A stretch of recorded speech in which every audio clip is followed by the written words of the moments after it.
It's Christmas Eve, don't you? You know all about Santa Claus. He brings presents to all good boys and girls. Your daddy told you that, didn't he? Well, I'll tell you something.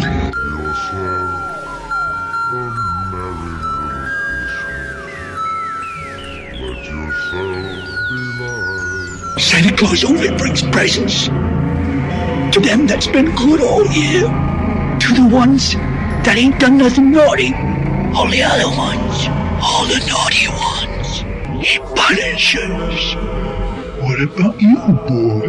What about you, boy? What about you, boy?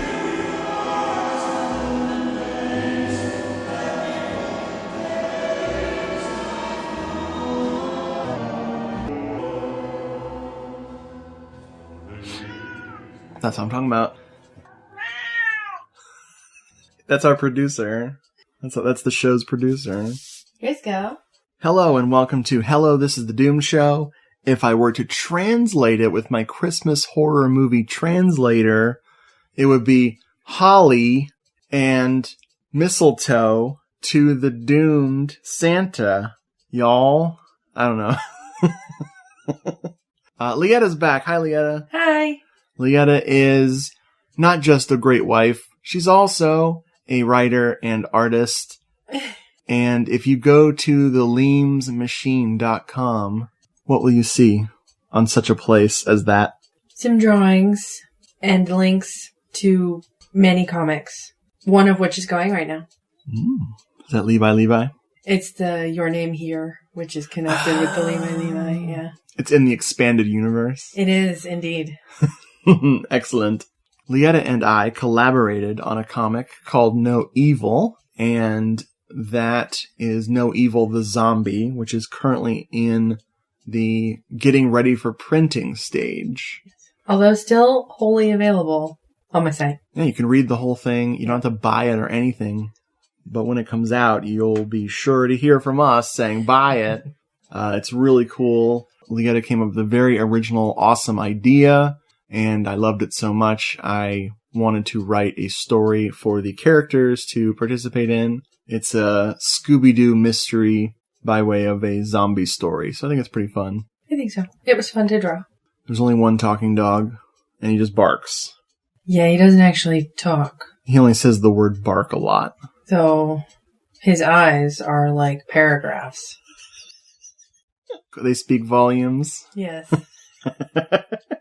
We are here to talk about Christmas horror movies with a dash of Christmas specials at the end. Christmas is a big deal in the Schmidt house, so we tend to immerse ourselves in Christmas specials, which I think most normal people do, but we kind of take it a step further, and now we're listening to Christmas music all the time this month as well. Well, it's the privilege of having one of those USB drives in the car.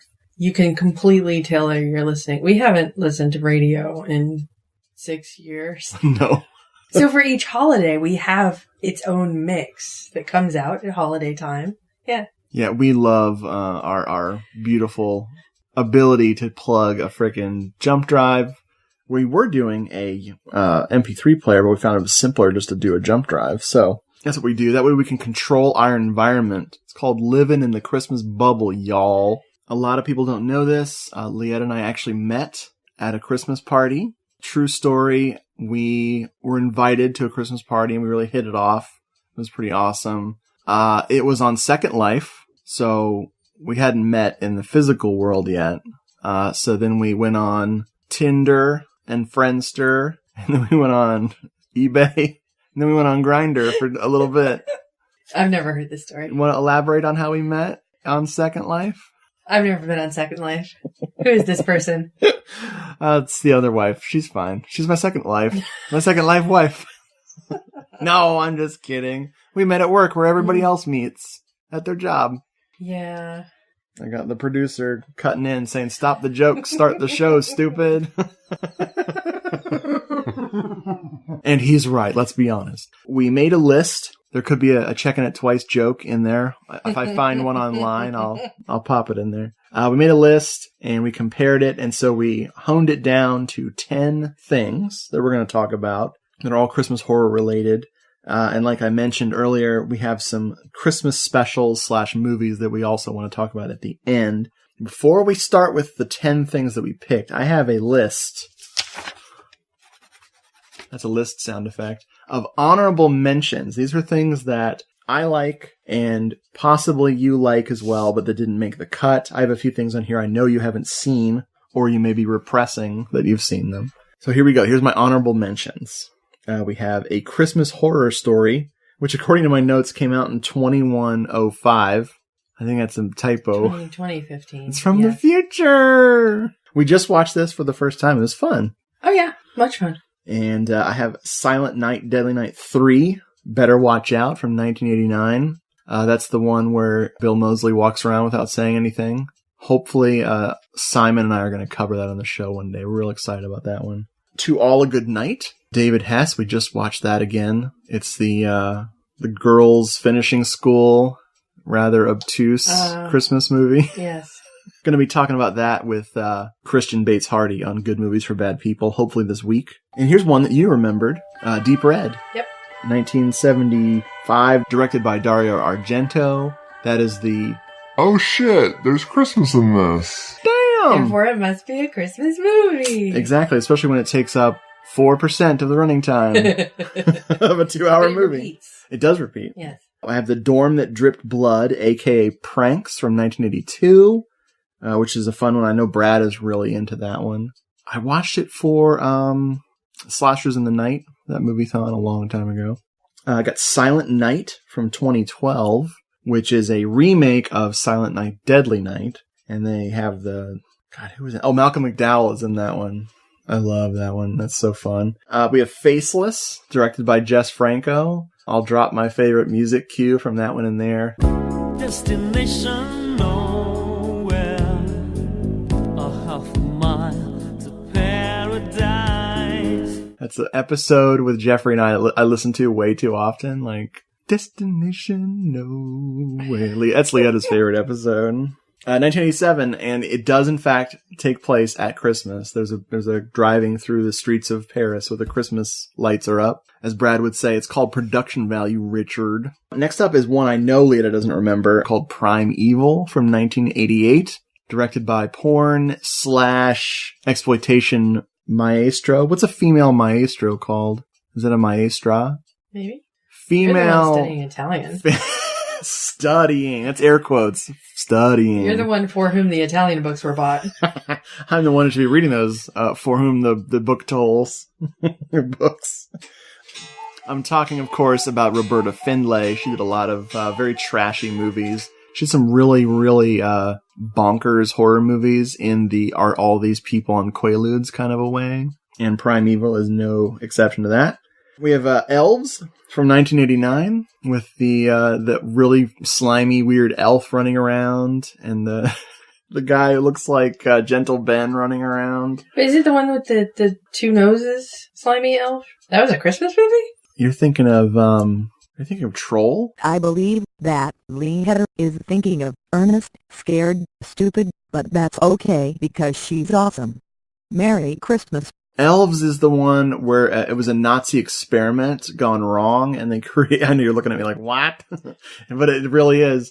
And the elf sort of rapes the lady. Like, it's very vague that the elf was having sex with the lady. And it's bonkers. It's really not good. Not good at all. One that I know you haven't seen, but I completely forgot was a Christmas movie, is called Desecration from 1999, directed by Dante Tomaselli. Dante Tomaselli is a weirdo. All of his movies are really, really strange. He has a tone and a signature style that's really, really hard to, God, I don't even know how to describe it, but he's very weird. I look forward to watching that again. Home for the Holidays, 1972 with Sally Field. It's a proto-slasher. It's almost a Giallo. Could show up in Giallo Meltdown Volume 2. I need to rewatch it. It's really good. Santa's Slay, S-L-A-Y, 2005, with good old Goldberg, the wrestler, playing Santa. There's a strong possibility we'll be watching that again. And last on my very long, God, sorry everybody, my very long honorable mentions list. This is more of a dishonorable mention, but I kind of liked it. Homesick, 2006, directed by Adam Wingard. Indy, Bill Moseley, being very creepy. Uh-oh. Our other producer is getting angry that I'm taking so long. That's Sparkles, by the way. I don't think has she ever made an appearance on the Doom Show? Don't worry, folks. We're not hurting her. She is, She's carrying around a duck. We gave her I think it's for dogs. Was it a dog toy? Yes, it's for small dogs. And it's a stuffed duck, and it's her baby or her dead animal that she carries around. She brings it to us in the night. And the first time she was doing that, I thought she was pinned under something heavy, because it sounds horrible. Or we're taking her to the vet. That's the vet sound as well. Homesick, 2006, directed by Adam Wingard. Indie, horror, very strange movie. A little torture-y, but otherwise it's pretty good. And I swear that's my whole list of honorable mentions. I thank you for your patience. And I didn't mention one of your favorites. When people ask you what's the worst film I ever made you watch, what do you say? Night Train Murders. Night Train Murders is a Christmas movie. Those girls were going home for Christmas, and they got tortured and murdered for a whole movie. Mm. I can't stand that movie. Nope. Not in this house. Of all the thousands of movies that LeEtta has seen, Night Train Murders is always her answer when people are like, wow, Richard must make you watch some terrible stuff. What's the worst thing ever? It's always Night Train Murders. The fact that you remember the title... It didn't start an argument, because I was not going to fucking defend that shit, but it definitely started a discussion about the movie. Thanks for ruining Christmas. Was it Aldo Latta who directed that? And people love that movie. They're like, oh, it's so stylish. All right. You can have it. IMDb, your app sucks. Did you know that? They're probably ashamed of themselves. Anyway, it was Aldo Latta who did much better things. Remember those idyllic scenes out of your childhood? Crisp winter nights, star bright, sleigh bells, crackling Yule logs, candlelight glistening off of shimmering Christmas trees, chestnuts roasting over open fires, carolers beneath snow-covered window ledges. Remember those. Remember them well. After Black Christmas, they'll never be the same again. Black Christmas, starring Olivia Hussey, Keir Dullea, Margot Kidder, and starring John Saxon as Lieutenant Fuller. If this movie doesn't make your skin crawl, it's on too tight. Why don't you start us off? What are the first 5 things on your list that you picked out for us to talk about? Just do one at a time, and we'll talk about each one as we go along. Okay, I didn't put these in order. So, Krampus. Oh, yeah. Which was a recent surprise we saw this summer. Why did we watch Krampus in the summer? Was it... It arrived? Oh, I know that. But did we watch it during Halloween time because it arrived at the wrong time? Maybe. Because we watched it, and after it was over, you looked at me and said, you're going to buy that, right? And I said, hell yeah. Krampus is 2015, directed by Michael Dougherty, who did Trick or Treat. Ah. Yeah, that's why it's so good, because Trick or Treat's so good. There's going to be a Trick or Treat 2, and he's making something else horror. I forget what it is, but I'm excited. What is next on your list? Black Christmas. All right, which one? The first one. In 1974, Bob Clark, director of the masterpiece, Children Shouldn't Play with Dead Things, which I dropped on you and our friend Jason. I had never seen it before. I knew it by reputation alone. So I kind of knew what I was getting into, but nothing can prepare you for that movie. And also your favorite bit of trivia on it. He also directed something we don't watch every Christmas. Spoiler alert. Bob Clark, a very talented director, one of those people that could do comedy very well. He unfortunately did Porky's, and the only reason Porky's is unfortunate for me is because I watched 1 and 2 with my parents at a very impressionable age. It was horrifying. But he also did A Christmas Story, which I overdid as a youth, and you just do I not never like. liked, yeah. That was one of the, let's never watch this. And we have never watched it together. Nope. All right. Sticking with it. It's just like when we agreed to never watch Avatar together. Or was that Brad and I? I don't know. I think it was Brad and I. We swore. Sometimes I mix up you and Brad. Is that weird? A little. His hair's much longer. I mean, ew, guys, right? LOL. No, we love Black Christmas. The original Black Christmas is so good. It keeps getting re-released on Blu-ray over and over again. Apparently the one we have is bad, but I don't know how. It's the Critical Mass version. I didn't notice anything. It's good to me. Mm-hmm. It was better than my my crappy DVD I had. So aside from being genuinely scary, it also has a pervasive Christmas tone to it. Yes. I'm loving it. Living La Vida, love it, y'all. Now my next one, I'm going to fast forward a little bit because my next one is Black Christmas. Whoa. The new one. How is there two? I actually love both of them equally, and Nice. I love how they compare. There is so much telephony in them, and it's all the technology of the day. So, Black Christmas 1, you watch a guy walking through this huge server room following the ticking of the machines as the calls are connected, which is something that, if it does happen today, I'm surprised that our modern telephones work with that. Right. And then in the next one, everybody has a cell phone, and the calls are actually cell phone hopping. Yep. And it's kind of fascinating that way. The second one also has a nice callback to A Christmas Story. There is the leg lamp in a corner in one shot. I was happy to see. I always miss it. I need to look for it next time. Yeah, Black Xmas. On the DVD, it says Black Xmas. Everywhere else, it says Black Christmas. 2006, directed by Glenn Morgan, who did that Willard remake with Crispin Glover, the rat movie. Oh, that was good. Yeah, it was a good one. I have never wanted to watch that one again, No. but it was not terrible. It was one of the movies I think we saw in theaters together. Mm-hmm. This one, your opinion that you like it equally is very rare. Very few people feel that way about this movie. This is not as reviled as something like Rob Zombie's Halloween. but it is not well liked at all. The first one is such a touchstone of horror and slasher that people just regard it as a masterpiece. How dare they remake it? But they remade it so different. Yeah. Completely differently. It's totally its own movie. And other than slightly less than likable characters, Which both movies have, really. you have a lot of, and I think that's one of the funny things that sometimes when you watch 70s movies, you just like people more. You give them more of the benefit of the doubt. I was noticing some manipulation in the original. Like, the worst, the jerkiest girl was given an asthma condition. Yeah. That's totally to make the audience warm up to her, or else there'd be nothing going for her seriously. Right.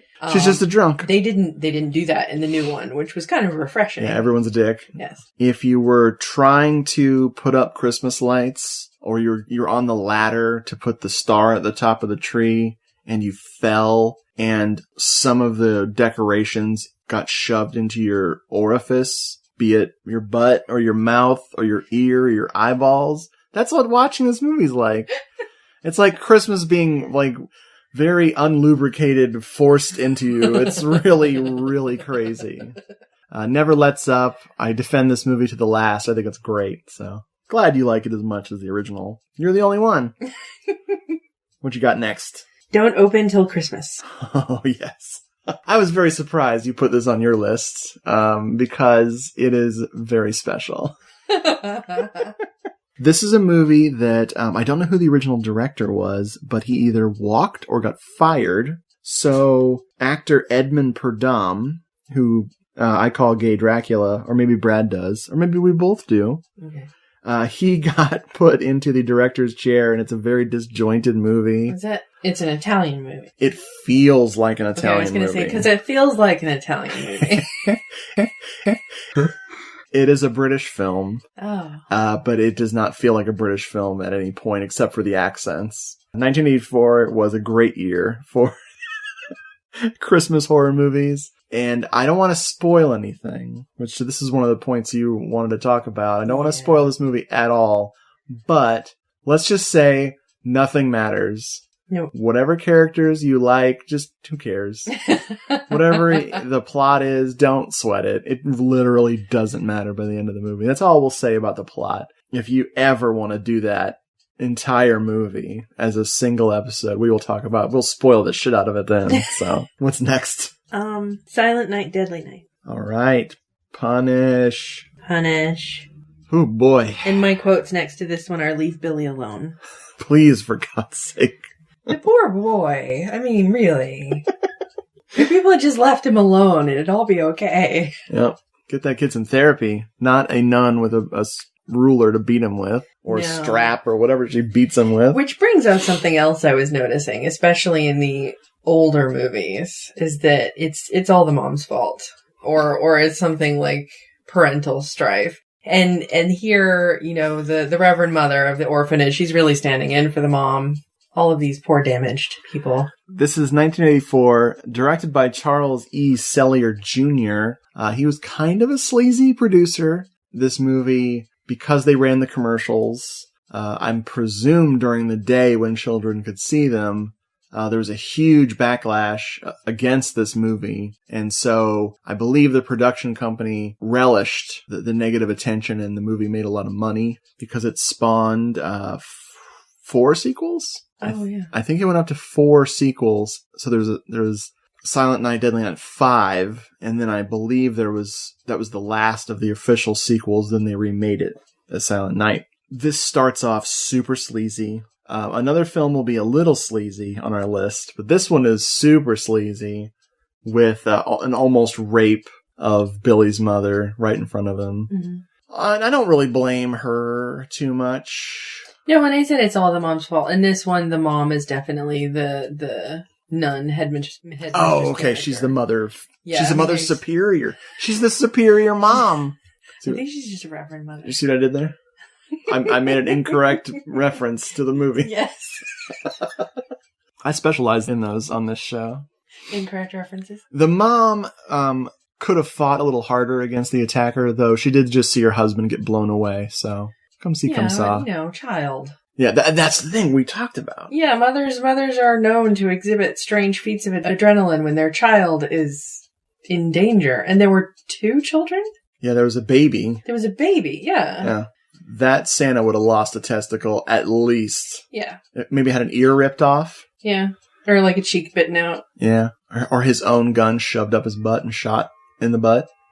Well, that would take some manhandling of your attacker. I'm not sure she can flip him over. Don't be sexist. It's called woman handling. When a woman handles a man, that's what it's called. Oh, really? It is now. I'm coining it. # woman handling. Respect the post office. Have your packages ready at Christmas time, or you're going to get woman handled. I don't know what I'm talking about. I'm marking them off as we go. Oh, okay. This is important to me. Progress. The night before Christmas, when all through the house, not a creature was stirring, not even a mouse. The stockings were hung by the chimney with care, in hopes that St. Nicholas soon would be there. Remember, he only looks like Santa Claus. You've made it through Halloween. Now try and survive Christmas. Silent Night, Deadly Night, rated R. Starts Friday at a theater near you. I know that you did a major save for this one. Dead End. Yes. From 2003, directed by Jean-Baptiste Andrea and Fabrice Canepa. I've never read those names out loud before. I think they came out pretty good. I don't know why these dudes haven't taken off. It's really weird. I expected to see them go from that and make a bunch of other stuff, but they've just made a few other movies.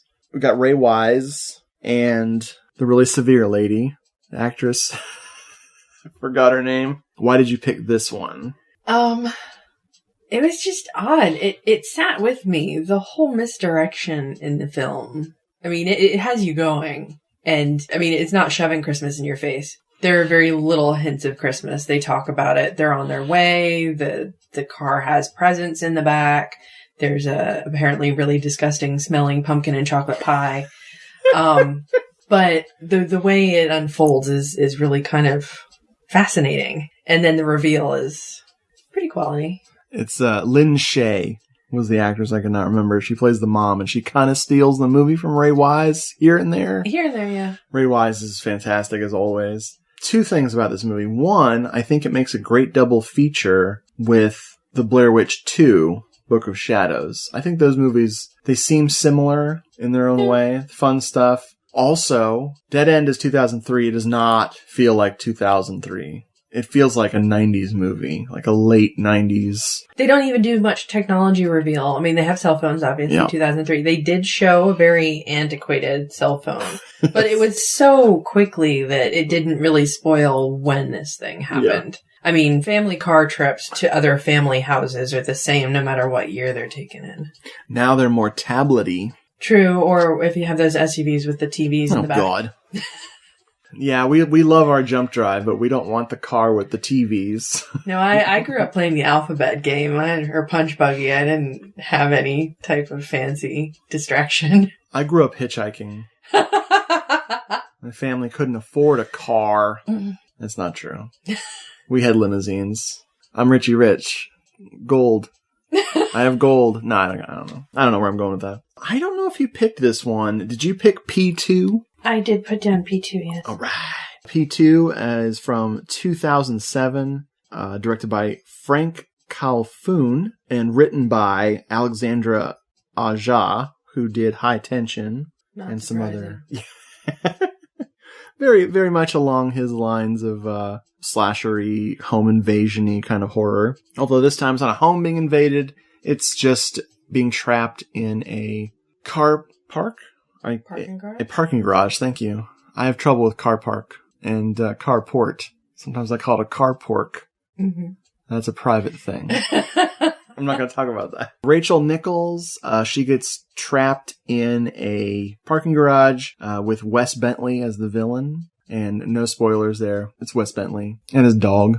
This one to me feels very, very much like Christmas. It's very tense, but it has that overall feeling from the very beginning of trying to get somewhere, being out of time, still needing to do errands, but you're already late. Yeah. You know, and also the darkness in it. So in the parking garage, of course, it's usually very dim, and the one bastion of light is filled with Christmas lights. So that it just kind of, it reminds you constantly that it's all Christmas. Totally. I think we were able to catch that in theaters. I think so, yeah. That was a really good one to see in theaters. That was a couple of years ago. Enter a world of dreams.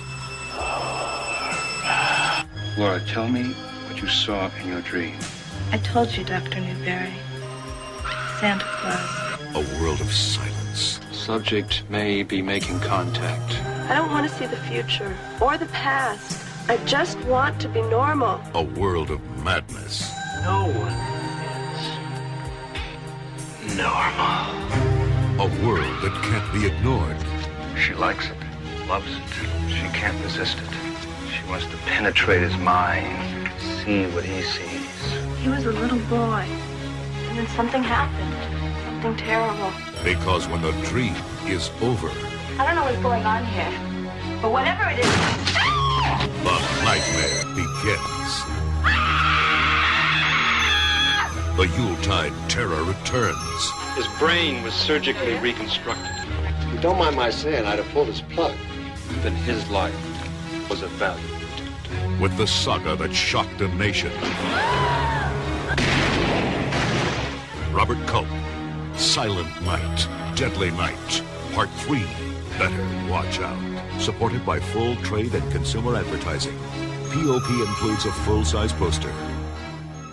Another one that I suspect you have on your list is Christmas Evil. Yes. From 1980, directed by Lewis Jackson. I don't know much about this director. I do know that this is one of the most offbeat things on our list. Some of these movies try to be weird. Christmas Evil, very genuinely weird movie. I like it. I like it a lot. I mean, the weird metamorphosis thing. I don't know. I like it. Also, you know, parent issues. Yeah. It's that Santa suit. And I just realized that the motivation I totally forgot the motivation of Don't Open Till Christmas is also mommy related. Yep. Mom! But yeah, this movie, we had some guests over and it was going to be a bad movie night. and I took it too far. I showed everybody Sorority Babes and the Slime Ball Bolorama. Ah, yes. And we almost had a mutiny. Everyone was like, why are we watching this? This is so horrible. This isn't even a movie, yada, yada, yada. I'm not friends with any of these people anymore. That's not true. Then I put on Christmas Evil, and I won everybody back. Everybody came back on board. People still talk about this movie. They were there. They loved it. I have a crappy Mill Creek copy, and I still drag it out every year. There was a DVD that was restored in widescreen, but I dragged my feet, and I didn't buy it, and now I think it's completely out of print. It happens. Now, I'm not saying we won't watch the widescreen this year. I don't know how I have a copy of it. I can't say, but I don't have a copy of it. Do you see my shifty eyes? No.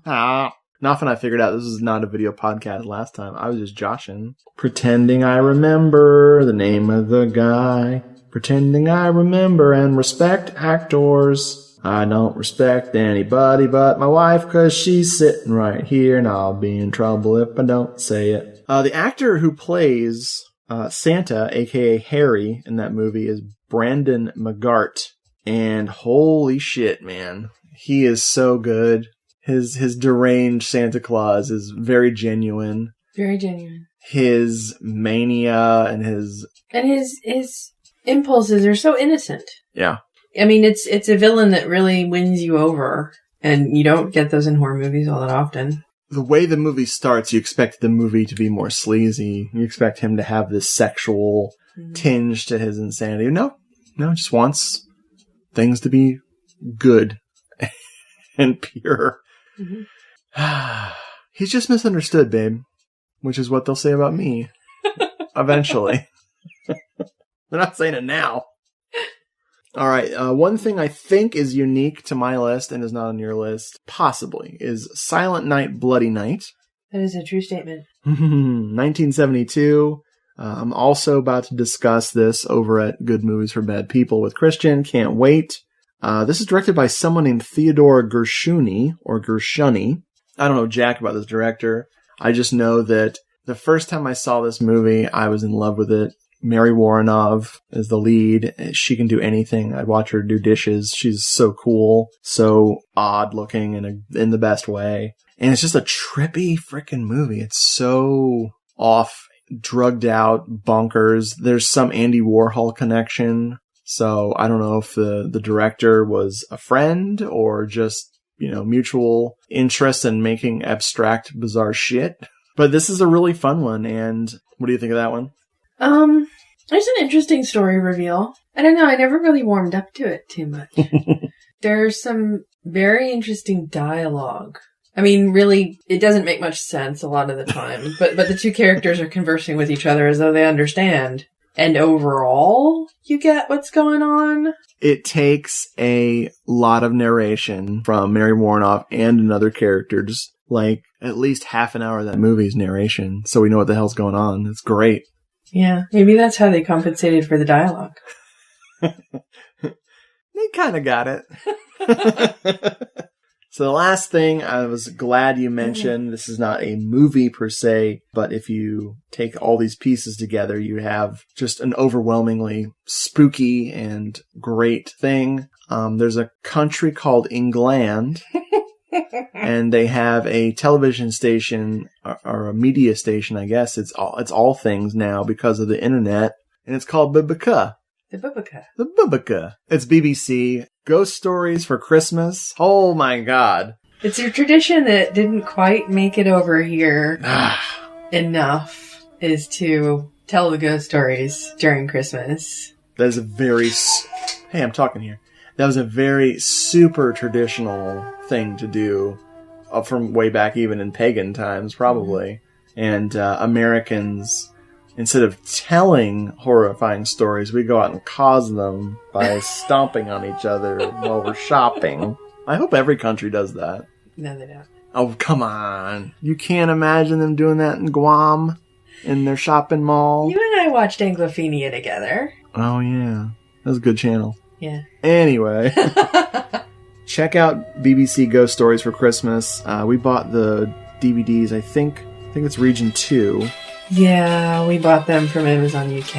I know Brad is... To drop to Amazon. Hey, there you go. I know Brad was very excited that we got these. He had been recommending them for a while. He might have even sent me one or two of them. I just hadn't gotten around to them yet. And so we sat down, we watched Whistle and I'll Come to You, Stalls of Barchester, Lost Hearts, Treasure of Abbot Thomas, and Sigma, The Ice House. All good. All really good. Not all of them are super scary.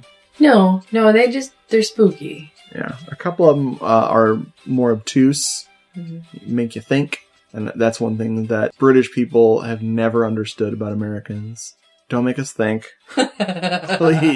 Please forgive us for leaving you. Colonies are working out, but not so good. So that makes up our list. Yes. There's a lot of things we left off that we just don't watch. So if you didn't hear something that you're like, excuse me, you didn't talk about Jack Frost or Gremlins. I'm not, it's, nothing against those movies. We just don't watch them. Except for LeEtta's reaction just then. Oh shit, well, we'll cut that part out. Okay. 'Twas the night before Christmas, and all through the house, not a creature was left living.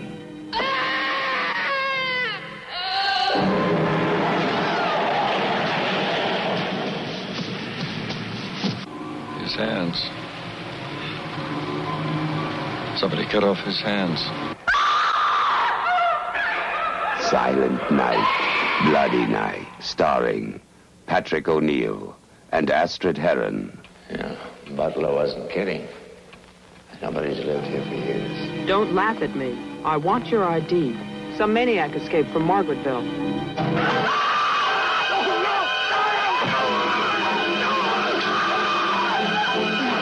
Would you like to drive there? Also starring John Carradine. Was the night before Christmas, and all through the house, not a creature was left living.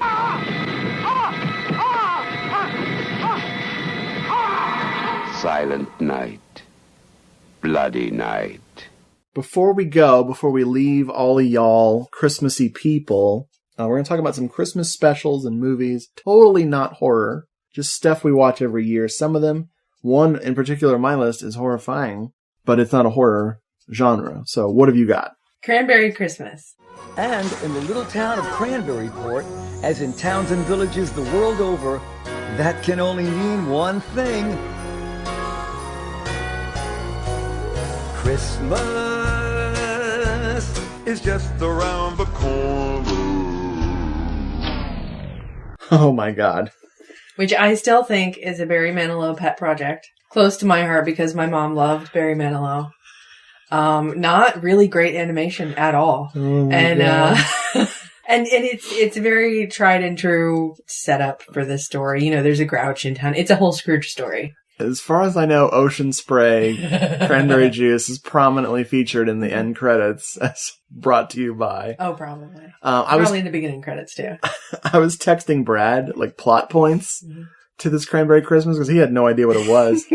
He's like, "You are making that up. You're making that up." I was like, "Nope, this is all really happening." It's very, very strange. No, because Christmas is just around the corner. Oh boy. Woo! It's fun. It's really bad, but it's also demented accidentally. One of the plot points is that one of the main characters has to clean his house before his sister arrives, and the villain messes up his house, nearly destroying it completely in the middle of a snowy winter. There is no repercussions for this villain. He is such a piece of shit. Breaking and entering, willful destruction of property, oh my God. Anyway, if you can track that one down, watch it. It's very weird. What else you got? The Hogfather. Yes. You brought this into our lives completely. It's actually another one I heard about from Anglophiles, or just people living in England who like it there. The Hogfather is a Terry Pratchett. I'm getting that right? Several of his books have been turned into movies or miniseries, usually for sale just in Britain or through UK DVD companies. And The Hogfather was one of them. And it's kind of a different take. It's from the Discworld, so alternate reality. And it's a different take on a type of Christmas legend.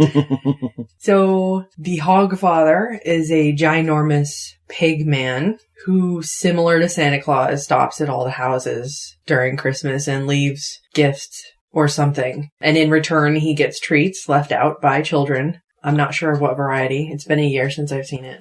We'll have to watch it this year. Yes, we will. It was Terry Pratchett.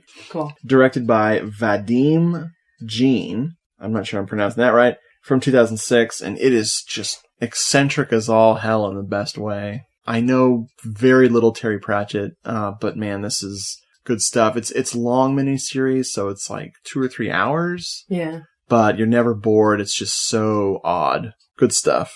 It is very odd. And then if you are familiar with Terry Pratchett and his Discworld, plenty of your favorite characters will probably show up. Bam. I know all mine did.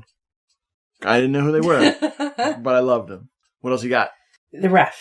Ah, yes. The easy to forget, but all Christmas movie.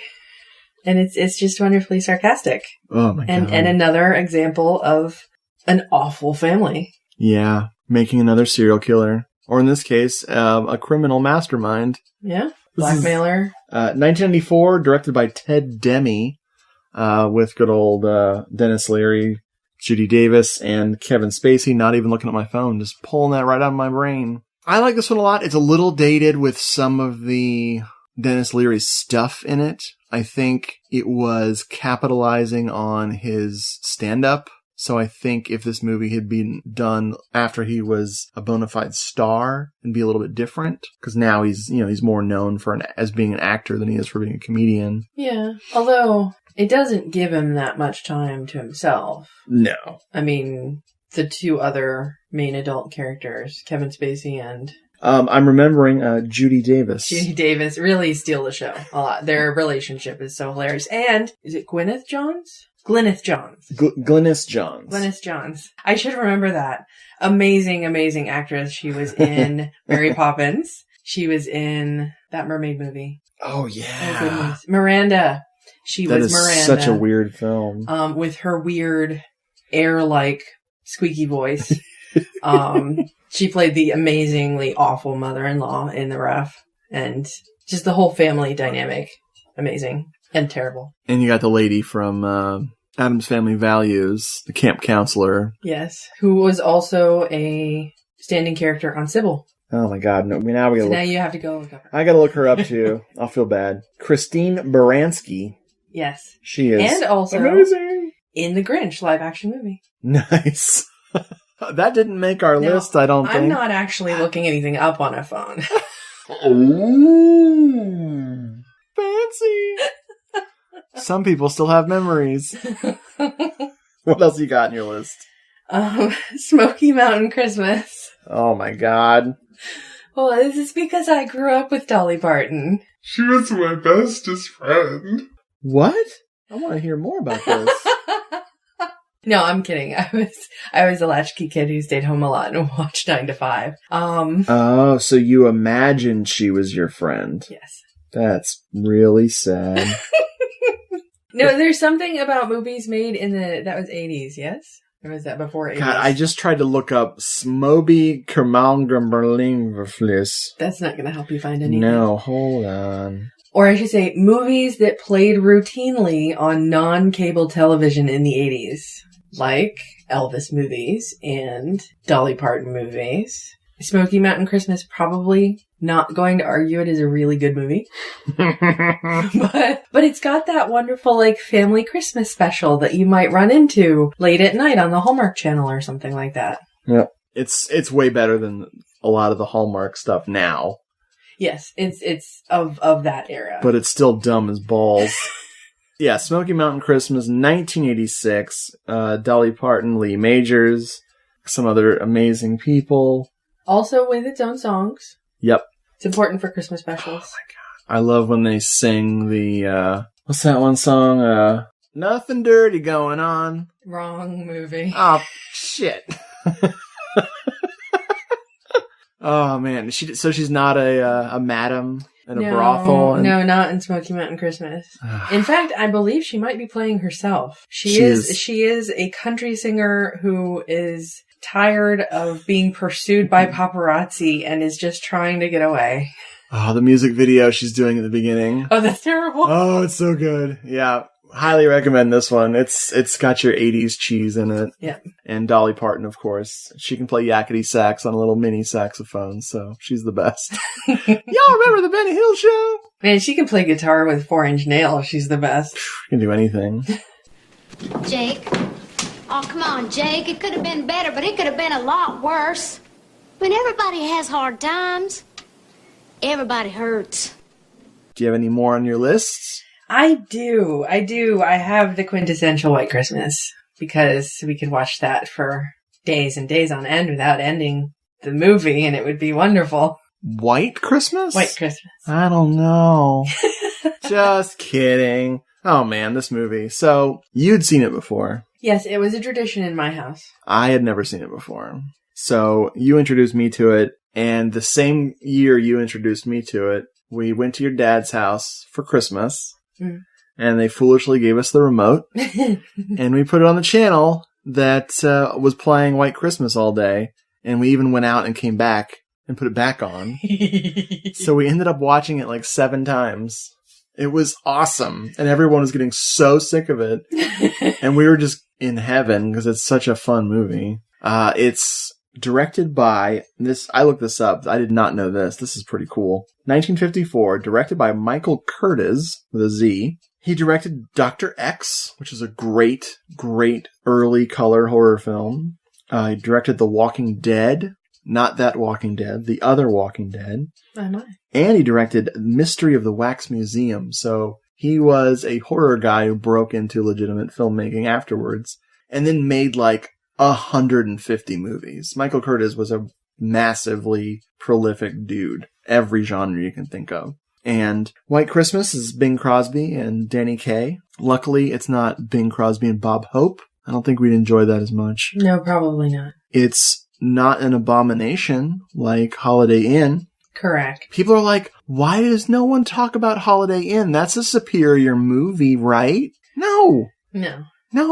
Holiday Inn has a really long blackface number that is insanely offensive, and any black characters are terrible stereotypes. And White Christmas, with its almost complete lack of black people, is somehow less evil than Holiday Inn. And those are just the beginning faults. I mean, Holiday Inn also has a completely unbelievable romance story. Yep. And a lack of character development. There's just no robustness in it. Nope. So yeah, White Christmas, it's not perfect. You've got weird stuff in it. You've got Rosemary Clooney, who cannot dance, and she can't even do a simple, goofy step, and you're watching her, and you're like, what? Next to Vera Ellen. Yes. Who was an amazing dancer. And who couldn't sing. But who the studio said couldn't sing. Yeah, who knows? So they dubbed Rosemary Clooney over her, and then just did the multi-tracking so it sounded like 2 people. Mm-hmm. It's like, wow. Sisters. Never were such creepily singing sisters. Sounds like a tape machine. Well, they didn't look alike in any other way. No. Might as well sound alike. Exactly. They were not the Patty Duke show. Because that would have been Patty Duke. How do you do? Mutual, I'm sure. Okay, so I have one. Mm-hmm. It's called Olive, the Other Reindeer. Oh, yes. From 1999. That's a wonderful thing. I like it when they make new specials. Yeah. 17 years ago. Now it's old. We didn't see it in 1999. We saw it much later. We saw it we saw it years later. This is Drew Barrymore is in it, along with voices like Michael Stipe, dude from The Simpsons, Dan Castanets-Salata, or whatever his name is. He's a fan of the show. He'll be very disappointed. Somebody else was in it, and it surprised me. Oh, Tim Meadows from SNL. He played Richard Stans. Ah, yes. He has like the best joke in the whole thing. He does. It was really funny. But yeah, this is Olive is a reindeer who discovers that through her pet flea. She's a dog. She's a dog. Did I say she was a reindeer? Yes. It worked on me. She's the other dog. So she has a pet flea that mishears or misinterprets an announcement on the radio that Santa is going to need all of the other reindeer. Yes. And that's the whole plot, other than a creepy mailman and a penguin who escaped from the zoo selling fake Rolexes. He's a con. But it's so fun. Songs are great. It's silly. The animation style is weird. Like, it looks like... It's kind of like cutouts and collages. Yeah. It's like construction paper. Yeah, I bet. It's very soothing in that way. It's very pretty. So, my last thing, and I promise something horrific in my list, it's The Holiday from 2006. Oh, yes. Directed by Nancy Meyers, who I'm convinced is probably the devil. This was one of your mom's movies. Yeah. When Leah's mom lived with us, she had this movie called The Holiday, and she broke it out for Christmas, and I liked half of it a lot. I still like that half. I never remember disliking the other half so much as I did this year. I'm poisoning your minds. You must be. You have Kate Winslet, and you have Jack Black, Cameron Diaz, and Jude Law. Yes. God bless his heart. Cameron Diaz, successful trailer cutter in Hollywood, breaks up with her boyfriend, wants to trade houses with someone. Yeah, she wants to get away, and she finds a home exchange. What? I don't know. Kate Winslet, she is just getting stomped all over by this asshole guy, played by Rufus Sewell. Of course. We love Rufus Sewell, but he's not so nice in this movie. No. So she wants to switch, and so she goes to L.A., Cameron Diaz goes to England. Jude Law and Cameron Diaz have what they call in the industry zero chemistry. If you could have picked two actors who seem less interested in each other, I don't know how. I don't know. It's ridiculous how just their scenes together are bad, but you try to imagine different actors in the scenes, and it's just like, I don't think, maybe it's just the whole setup is so bad. Yeah, in some ways it's kind of like the two stories, which are both really like two romance stories. The two stories are written either by the same person at completely different times or by two different people. It feels like two different people and laced to me. together. The half with Kate Winslet and Jack Black, they have something to do. Yeah. They are trying to help an aging Eli Wallach get back into Hollywood by way of getting him just to show up to an event honoring him. And so they have something to do, and it's fun, old Hollywood gobbledygook. Eli Wallach is like a superhero of old Hollywood. Like, he did everything. He knew everybody. It's very silly. Oh, yeah. Cameron Diaz just fish out of water with British stuff. Mm-hmm. It just doesn't work. I don't mind her, and I don't mind Jude Law, but man, their scenes are so... It's like, what did I say about Jude Law crying? It was like an approximation of human behavior. Like, he's supposed to be a weeper. He's like, I'm a weeper. And he starts crying, and when she shows up at one point, and I'm like, what am I looking at? It's like, I'd be more convinced of like a computer crying if it had a virus. I don't know. Maybe it's just because he played a robot in that movie. Maybe. Damn it, Steven Spielberg. He was slightly more convincing, though. As a robot playing a human in the movie, or as a human who was played by a robot in the movie. He's very convincing as a love robot. Very popular with nannies. Oh, that was awful. I know. I wish I didn't know that. So I think that's all of our Christmas stuff. It is. We did it. Indeed. You said we shouldn't do it, and I said, don't listen to her. That's probably not how the conversation went. No. We'll check the transcripts later. Folks, thanks for listening. I want to thank all of my co-hosts. I want to thank all of my special guests, and especially all of the listeners. This has been the biggest year for Hello, This is the Doom Show. Or as I said earlier, Holly, Mistletoe, Doomed Santa. Or I probably said something else. That was a long time ago. Yeah, I was just going to congratulate you on remembering it, but then I wasn't sure if I remembered what you said.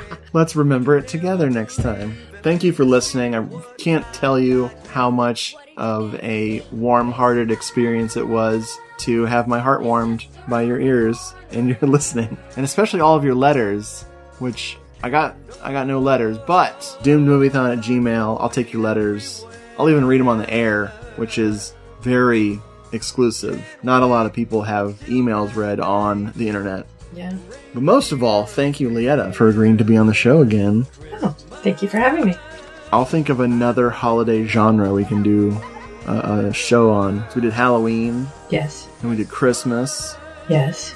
Now we got to do all the St. Patrick's Day horror. I don't want to watch Leprechaun. I'm not going to watch Leprechaun. You watch Leprechaun. I don't want to watch Leprechaun. Well, folks, we're not going to watch Leprechaun. Sorry, Leprechaun fans, of which there's a lot, weirdly enough. Happy holidays, Merry Christmas, and all of the other holidays. If you're listening to this, like, in April. Yes, Happy New Year, too. Happy birthday. Happy New Year to the... Happy April Fools. The New Year's baby. This was the best April Fool's episode. Bye, folks.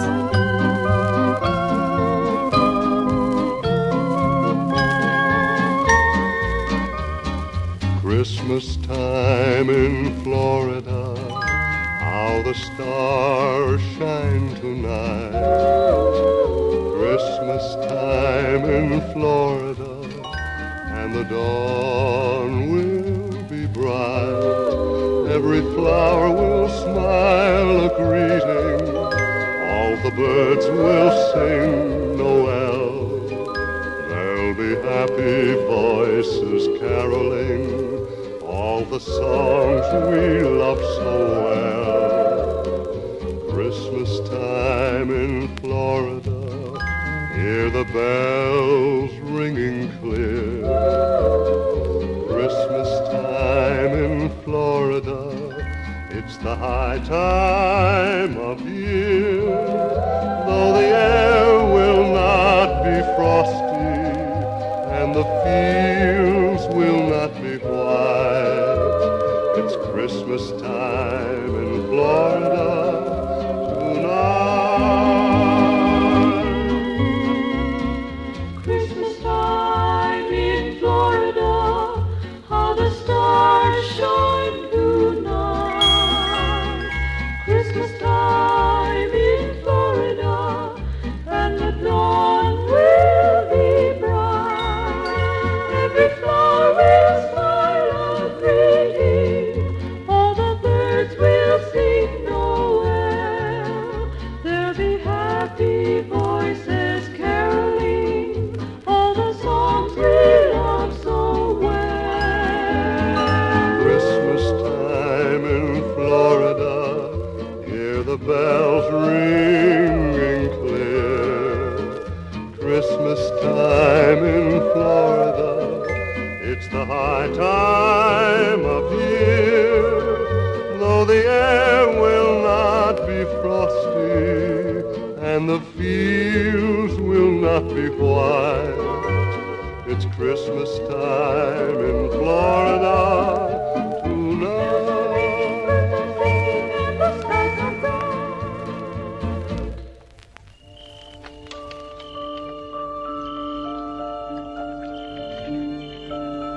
Hello, This is the Doom Show is a proud member of the Legion Podcast Network. Please check out the other shows at legionpodcasts.com.